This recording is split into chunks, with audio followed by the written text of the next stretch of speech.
Hello students, तो अब हम शुरू करते हैं कोऑर्डिनेशन इन एनिमल्स। इससे पहले हमने पढ़ लिया है कोऑर्डिनेशन इन प्लांट्स। ठीक है, तो देखिए, multicellular organism have specialized cells called nerve cells और neurons to respond to stimuli and coordinate their activities. मतलब जो मल्टी सेलुलर ऑर्गेनिज्म होते हैं, जैसे एनिमल्स हो गए, ह्यूमंस हो गए, उनमें क्या होता है कि नर्व सेल्स होती है या फिर उसे न्यूरॉन्स बोलते हैं, जिससे वो क्या करते हैं, स्टिमुली को रिस्पॉन्ड करते हैं और फिर कोऑर्डिनेट करते हैं अपनी एक्टिविटीज़ को। ठीक है, तो नर्वस सिस्टम क्या होता है, देखिए, नर्वस सिस्टम होता है a system made of nerve cells is called nervous system. मतलब एक ऐसा सिस्टम जो नर्व सेल से मिलकर बना हुआ है, उसे हम बोलते हैं नर्वस सिस्टम। ठीक है, अब देखिए, दो चीज़ें इसमें होती हैं। एक होता है coordination is simple multi cellular animals.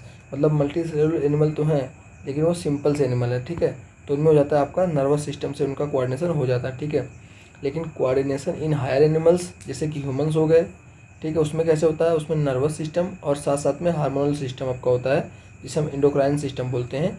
इन दोनों से मिल के कोऑर्डिनेशन होता है। ठीक है, तो अब देखते हैं कि ह्यूमंस में जो होता है सेंस ऑर्गन कौन कौन से होते हैं। ठीक है, मतलब ऐसे कौन से ऑर्गन है जो चीज़ों को सेंस करते हैं और हमें बॉडी को बताते हैं। ठीक है, तो सबसे पहले आपको आपका आइज़ हो गया, आँखें हो गई, आपको ये सेंस करती हैं। फिर आपके ईयर्स हो गए, ये सेंस करते हैं। नोज़ हो गया, टंग हो गया, स्किन हो गया। ये आपके 5 सेंस ऑर्गन्स हो गए बेसिक से। आँख, फिर हो गया कान, हो गया नाक, हो गई आपकी जीभ, हो गई और आपकी त्वचा हो गई। ठीक है, ये ठीक है। अब देखिए, इसमें होता क्या है, जो सेंस ऑर्गन्स होते हैं उसमें रिसेप्टर्स होते हैं। ठीक है, जो सेंस ऑर्गन्स होते हैं उसमें रिसेप्टर्स होते हैं। रिसेप्टर्स क्या होते हैं, receptor is a cell or group of cells in a sense organ which is sensitive to a particular type of stimulus.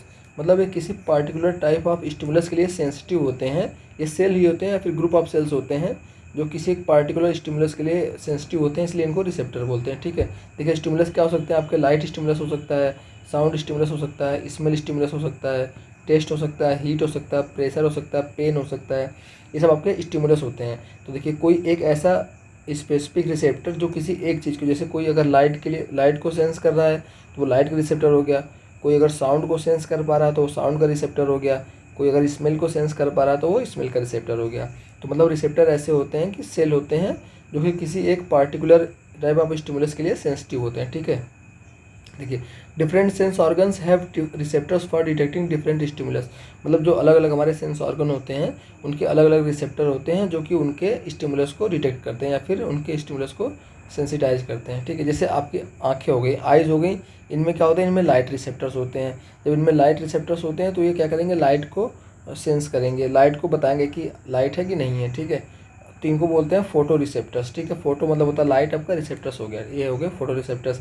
ऐसा आपके ईयर्स जो होते हैं उनमें क्या होते हैं, उनमें साउंड के रिसेप्टर्स होते हैं, उनमें होते हैं साउंड रिसेप्टर्स, जिन्हें हम बोलते हैं फोनो रिसेप्टर्स। ठीक है, ऐसे आपकी नोज़ हो गई, नोज़ क्या करती है, सूंघती है, तो उसमें क्या हो गया, उसमें हो गया आपके स्मेल रिसेप्टर्स। स्मेल रिसेप्टर्स को हम बोलते हैं ऑल्फैक्टरी रिसेप्टर्स। ठीक है, ऐसा आपका टंग हो गया, टंग क्या करती है, टेस्ट करती है, तो उसमें क्या हो गया, टेस्ट रिसेप्टर्स हो गए, उसमें क्या हो गया, टेस्ट रिसेप्टर्स, जिन्हें हम गस्टेटरी रिसेप्टर्स बोलते हैं। ठीक है, ऐसे आपका स्किन हो गया, देखिए, स्किन आपको टच को भी सेंस करती है, प्रेशर को भी सेंस करती है, हीट को भी सेंस करती है, कोल्ड को भी सेंस करती है, पेन को भी सेंस करती है। ठीक है, तो सबके अलग अलग रिसेप्टर्स हो गए। इसमें जो आपका हीट और कोल्ड होता है इसको मिला के बोलते हैं थर्मो रिसेप्टर्स, क्योंकि थर्मामीटर से हम लोग टेम्परेचर नापते हैं ना, तो उसी से टर्म आ गया है। जो हीट और कोल्ड को नापता है उसको बोलते हैं थर्मो रिसेप्टर्स। ठीक है, अब देखिए, स्टिमुलस क्या होता है, स्टिमुलस होती है एक काइंड ऑफ एनर्जी। ठीक है, और रिसेप्टर्स जो होते हैं वो सेंसिटिव होते हैं इस एनर्जी के लिए। ठीक है, होता क्या है, स्टिमुलस एक एनर्जी है और जो रिसेप्टर्स हैं वो इस एनर्जी के लिए सेंसिटिव हैं। तो जैसे स्टिमुलस रिसेप्टर पे आएगा एक केमिकल रिएक्शन होगा, और केमिकल रिएक्शन से क्या होगा कि जो एनर्जी ऑफ स्टिमुलस होती है वो इलेक्ट्रिकल सिग्नल में बदल जाती है। ठीक है, जो एनर्जी होती है स्टिमुलस की वो बदल जाती है इलेक्ट्रिकल सिग्नल में। अब इस देखिए, इलेक्ट्रिकल सिग्नल को हम बोल सकते हैं इलेक्ट्रिकल इम्पल्स या फिर नर्व इम्पल्स या फिर सिंपली इम्पल्स बोल सकते हैं। इसको तीनों को कुछ भी बोलिए, बात एक ही होती है। ठीक है, सो क्या समझे हम लोग, रिसेप्टर्स था आपका, रिसेप्टर ने क्या किया, स्टिमुली को रिसीव किया। ठीक है, उसके बाद क्या किया, उसने send message to spinal cord and वो क्या करेगा, वो मैसेज भेजेगा किसको, स्पाइनल कॉर्ड को और ब्रेन को। अभी आगे इसके बारे में पढ़ेंगे हम। उसको मैसेज भेजेगा किस फॉर्म में, इलेक्ट्रिकल इम्पल्स के फॉर्म में, क्योंकि हमने कहा था ना यहाँ पे केमिकल रिएक्शन होता है जिससे एनर्जी ऑफ स्टिमुलस बदल जाती है इलेक्ट्रिकल सिग्नल या फिर इलेक्ट्रिकल इम्पल्स के फॉर्म में। ठीक है, अब क्या करें, और किससे भेजेगा, ये सेंसरी नर्व्स के थ्रू भेजेगा। ठीक है, अभी नर्व्स के बारे में भी पढ़ेंगे। देखिए, नर्व्स दो तरीके की होती हैं, एक होती है आपकी सेंसरी नर्व्स, एक होती है आपकी मोटर नर्व्स। सेंसरी नर्व वो होती हैं कि जो आपके रिसेप्टर से लेके जाती है इन्फॉर्मेशन ब्रेन तक या फिर स्पाइनल कॉर्ड तक, और मोटर नर्व वो होती है कि जो आपके ब्रेन या स्पाइनल कॉर्ड से फिर इन्फॉर्मेशन को लेके आती है आपके ऑर्गन तक, ठीक है। ये हो गया आपका सेंसरी, मतलब लेके जाने वाली सूचना, और मोटर मतलब लेके आने वाली, ठीक है। अब देखिए अब क्या होता है कि ब्रेन और स्पाइनल कॉर्ड था, उसने रिस्पॉन्स दिया इलेक्ट्रिकल इम्पल्स के फॉर्म में। वो कहाँ पे आए, वो इफेक्टर्स पे आ गए। इफेक्टर्स पे कैसे आए, मोटर नर्व के थ्रू आ गए। कहा था ना सेंसरी नर्व लेके गई थी, मोटर नर्व लेके आ गई, ठीक है। ये देखिए इफेक्टर्स आपके मसल्स होते हैं बेसिकली, मसल्स हो गए और भी ऑर्गन्स होते हैं लेकिन मेनली मसल्स होते हैं, तो ये अपना काम कर देते हैं, ठीक है। देखिए effector is a part of the body which can respond to a stimulus according to the instructions send from the nervous system. मतलब स्टिमुलस के अकॉर्डिंग रिस्पॉन्स करते हैं इफेक्टर जो होते हैं कि किसके इंस्ट्रक्शन पे, नर्वस सिस्टम के इंस्ट्रक्शन पे, ठीक है। अब नर्वस सिस्टम आपका किसके मिलकर बना होता है, वो आपका ब्रेन और स्पाइनल कॉर्ड का मिलकर बना होता है, ठीक है। इफेक्टर आपके कौन कौन से होते हैं, एक आपका इफेक्टर मसल हो गया और दूसरा आपका ग्लैंड्स भी इफेक्टर हो सकती हैं, ठीक है। तो अब देखते हैं control and coordination in humans, ठीक है। तो अभी हमने बात करी थी ह्यूमन हायर एनिमल होता है, तो इसमें कंट्रोल और कोऑर्डिनेशन के लिए एक तुम्हारा नर्वस सिस्टम चाहिए होता है, दूसरा हमारा एंडोक्राइन सिस्टम भी चाहिए होता है, ठीक है। ये दोनों साथ में मिलकर काम करते हैं तो बनता है हमारा ह्यूमंस में कंट्रोल एंड कोऑर्डिनेशन, ठीक है। अब पढ़ते हैं डिटेल में ह्यूमन नर्वस सिस्टम को, ठीक है। ह्यूमन नर्वस सिस्टम को डिटेल में पढ़ते हैं, ठीक है। इसका फंक्शन क्या होता है, इसका फंक्शन होता है coordinate activities of our body, मतलब हमारी बॉडीज़ की जितनी एक्टिविटीज़ हैं सबको कोऑर्डिनेट करता है, ठीक है। और क्या है, help all other systems of our body to work together. Human nervous system it is control system for all action thinking and behaviour, ठीक है। मतलब ये एक्शन थिंकिंग और बिहेवियर का कंट्रोल सिस्टम होता है, ठीक है। अब देखिए ह्यूमन नर्वस सिस्टम काम कैसे करता है। सबसे पहले क्या करता है, ये रिसीव इन्फॉर्मेशन फ्रॉम सराउंडिंग, मतलब सराउंडिंग से इन्फॉर्मेशन को रिसीव करता है। प्रोसेस एंड इंटरप्रेट्स इट्स, उसको प्रोसेस करता है, उसको समझता है, और उसके बाद रिस्पॉन्ड अकॉर्डिंगली, फिर उसके अकॉर्डिंग ही अपना रिस्पॉन्स करता है। तो ऐसे हमारा ह्यूमन नर्वस सिस्टम काम करता है। अब देखते हैं न्यूरॉन क्या होता है, न्यूरॉन के बारे में जान लेते हैं।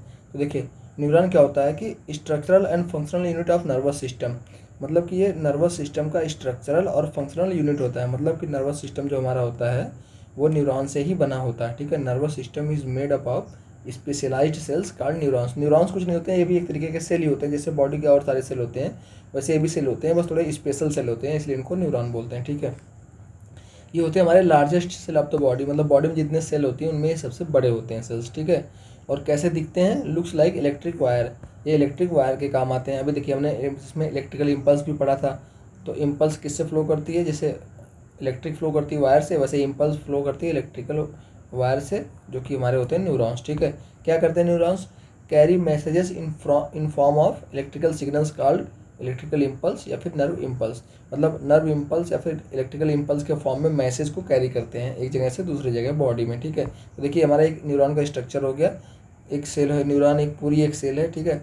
इसका मान लीजिए सेल बॉडी हो गया, ये यहाँ पे इसका न्यूक्लियस हो गया, और जो इधर होते हैं जो सेल बॉडी से निकले होते हैं कुछ फाइबर्स, उन्हें बोलते हैं डेंड्राइट्स, और एक इधर एक लंबा सा जो फाइबर होता है उसे बोलते हैं एक्सॉन, ठीक है। एक्सॉन जाके खत्म होता है नर्व एंडिंग्स पर, ठीक है। तो न्यूरॉन्स के पार्ट क्या क्या होते हैं, न्यूरॉन्स में हो गया आपका सेल बॉडी, यहाँ पर हमने देख लिया सेल बॉडी, डेंड्राइट्स हो गए, ये आपका डेंड्राइट्स हो गया, और एक्सॉन हो गया, ये आपका एक्सॉन हो गया। इसके 3 मेन पार्ट होते हैं, ठीक है। सेल बॉडी में क्या होता है न्यूरॉन के सेल बॉडी में होता है न्यूक्लियस और साइटोप्लाज्म, तो ये हमारा न्यूक्लियस हो गया और जो बचा बाकी सब वो साइटोप्लाज्म हो गया, ठीक है। अब क्या होता है, many thin fibres arise from cell body, मतलब सेल बॉडी से बहुत सारे फाइबर एराइज करते हैं। थिन फाइबर मतलब पतले पतले फाइबर्स एराइज करते हैं, ठीक है। अब डेंड्राइट्स क्या होते हैं, shorter fibres on the body of neurons, मतलब न्यूरॉन्स की जो बॉडी होती है उस पर जो छोटे छोटे फाइबर होते हैं उन्हें डेंड्राइट्स बोलते हैं। और एक्सॉन क्या होता है, longest fibre on the body of neuron, जो बॉडी ऑफ न्यूरॉन पे सेल बॉडी में जो लॉन्गेस्ट फाइबर होता है, ये वाला जो लॉन्गेस्ट फाइबर है इसे बोलते हैं एक्सॉन, ठीक है। Axon has a protecting sheath of myelin around it, ठीक है। जो एक्सॉन के ऊपर ये देखिए फाइबर अंदर से गया पतला वाला, इसके ऊपर जो मोटा मोटा है दिख रहा है ये होता है इसकी माइलिन शीथ होती है, प्रोटेक्शन के लिए होता है। जैसे केबल के ऊपर, वायर के ऊपर ऐसे नहीं केबल प्लास्टिक का लगा रहता है, वैसे न्यूरॉन के ऊपर ये माइलिन शीथ लगी होती है, ठीक है, जो प्रोटीन और फैट की बनी होती है। अब देखिए मैसेजेस जो होते हैं हमारे वो किस फॉर्म में होते हैं, इलेक्ट्रिकल इम्पल्स के फॉर्म में होते हैं। वो क्या करते हैं, जो डेंड्राइट्स होते हैं उनको पिकअप करते हैं, मतलब मैसेज उनको ले लेते हैं, फिर क्या करते हैं, पास करते हैं इम्पल्स को सेल बॉडी में, सेल बॉडी क्या करती है, पास करती है इम्पल्स को एक्सॉन में, एक्सॉन क्या करता है, पास करता है इम्पल्स को अनदर न्यूरॉन में, मतलब एक्सॉन से यहाँ से जो टर्मिनल होता है फिर दूसरे न्यूरॉन को पास कर देता है, ठीक है। यहाँ से डेंड्राइट जो होता है वो मैसेज लेते हैं, ठीक है। वो फिर पहुंचता है हमारा सेल बॉडी में, फिर पहुंचता है हमारा एक्सॉन में, फिर एक्सॉन के एंड पे जाके ये दूसरे एक न्यूरॉन में पास हो जाते हैं, ठीक है। तो ऐसे फ्लो करता है हमारा इम्पल्स। इम्पल्स हमारा फ्लो ऐसे करता है, ये एक डायरेक्शन में फ्लो करता है, डेंड्राइट से लेके एक्सॉन की तरफ फ्लो करता है, यूनिडायरेक्शनल होता है, ठीक है। अब देखते हैं न्यूरॉन होते कितने प्रकार के हैं, ठीक है। तो न्यूरॉन हमारे 3 प्रकार के होते हैं मेनली। एक हो गया हमारा सेंसरी न्यूरॉन, एक हो गया हमारा मोटर न्यूरॉन, और तीसरा हो गया रिले न्यूरॉन, ठीक है। सेंसरी न्यूरॉन्स क्या होते हैं? वो न्यूरॉन होते हैं जो ट्रांसमिट करते हैं इम्पल्स को फ्रॉम सेंसरी सेल्स या फिर रिसेप्टर टुवार्ड्स सीनेस। मैंने बताया था ना कि जो रिसेप्टर्स से इंफॉर्मेशन को लेके जाते हैं, इम्पल्स को लेके जाते हैं ब्रेन या फिर स्पाइनल कॉर्ड तक, होते हैं सेंसरी न्यूरॉन्स। और मोटर न्यूरॉन्स क्या होते हैं कि जो ब्रेन से या फिर सीएनएस से इंफॉर्मेशन को लेके आते हैं इफेक्टर्स तक या फिर मसल सेल्स तक लेके आते हैं, जो वो हो गए मोटर न्यूरॉन्स। और रिले न्यूरॉन्स क्या होते हैं कि वो ब्रेन या फिर स्पाइनल कॉर्ड में ही होते हैं, वो मतलब सेंट्रल नर्वस सिस्टम में ही होते हैं, वो लिंक का काम करते हैं। सेंसरी न्यूरॉन्स और मोटर न्यूरॉन्स के बीच के लिंक का काम करते हैं आपका रिले न्यूरॉन्स, ठीक है। अब एक क्वेश्चन आता है, how nerve impulse are transferred from one neuron to another neuron. मतलब एक न्यूरॉन से दूसरे न्यूरॉन में नर्व इम्पल्स कैसे जाती है, ठीक है। इसमें एक बेसिक चीज़ ये होती है कि जो 2 न्यूरॉन होते हैं वो एक दूसरे को कम्प्लीटली टच नहीं करते हैं। जैसे वायर होता है तो एक दूसरे में कम्प्लीटली टच रहता है, मतलब जॉइन रहता है, तब इलेक्ट्रिसिटी फ्लो करती है। लेकिन इसमें क्या होता है, इसमें एक दूसरे से टच नहीं करते, इनके बीच में थोड़ा थोड़ा एक गैप होता है, ठीक है। 2 neurons do not join completely, there is a very very small gap between them known as synapse, ठीक है। उस गैप्स को क्या बोलते हैं? साइनेप्स बोलते हैं, छोटे से गैप को। जिसे देखिए यहाँ पे एक्सॉन का एंड है और यहाँ डेंड्राइट की शुरुआत है, इसके बीच में गैप है, जिसे बोलते हैं साइनेप्स, ठीक है। अब क्या होता है, impulse goes from one neuron to another neuron through these gap by means of a chemical substance called neurotransmitter substance, ठीक है। अब यहाँ तक तो इम्पल्स आ जाएगी, इलेक्ट्रिकल इम्पल्स इधर डेंड्राइट से इम्पल्स आएगी ऐसे ऐसे ट्रैवल करते हुए, इसके एंड तक तो आ जाएगी। लेकिन यहाँ से यहाँ पे बीच में गैप है, तो यहाँ पे तो इलेक्ट्रिसिटी फ्लो करेगी नहीं, तो यहाँ पे केमिकल सब्सटेंस होता है जिसे बोलते हैं न्यूरोट्रांसमीटर, वो रहता है। उसके थ्रू फिर इधर ट्रांसफ़र यहाँ से इसमें इस डेंड्राइट में ट्रांसफ़र हो जाती है। फिर यहाँ पे जैसे ट्रांसफ़र हो जाएगी फिर यहाँ तक ट्रैवल करेगी आराम से, फिर यहाँ तक आएगी, फिर यहाँ पे अगला डेंड्राइट रहेगा, फिर उसमें ट्रांसफ़र होगी न्यूरोट्रांसमीटर के थ्रू, फिर ऐसे ऐसे न्यूरॉन ट्रांसफ़र होते चले जाते हैं, ठीक है। So synapses connect neuron by means of neurotransmitter substances, ठीक है। मतलब इनके बीच की जो कनेक्शन होता है 2 न्यूरॉन्स का, वो होता है न्यूरोट्रांसमीटर सब्सटेंस के द्वारा, ठीक है। इसको देखिए थोड़ा जूम करके देखते हैं, तो यहाँ पे इलेक्ट्रिकल इम्पल्स आया, ये आपका एक्सॉन था, ये आपका एक्सॉन का एंड हो गया, और ये आपका डेंड्राइट का शुरुआत हो गया, ठीक है। ये देखिए ये जो बीच बीच में इसके हैं वेसिकल में, ये है केमिकल सब्सटेंस जिन्हें हम बोलते हैं न्यूरोट्रांसमीटर, ठीक है।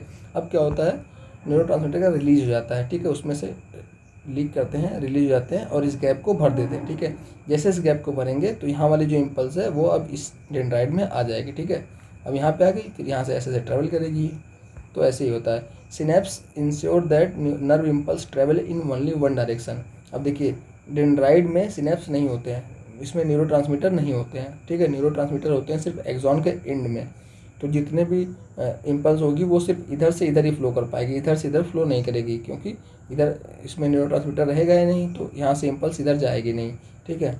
तो neurotransmitter present in only one end of gap, end of axon only, सिर्फ एक ही एंड में रहता है, इसलिए ये डायरेक्शन हमारा जो होता है वो यूनिडायरेक्शनल हो जाता है, ठीक है।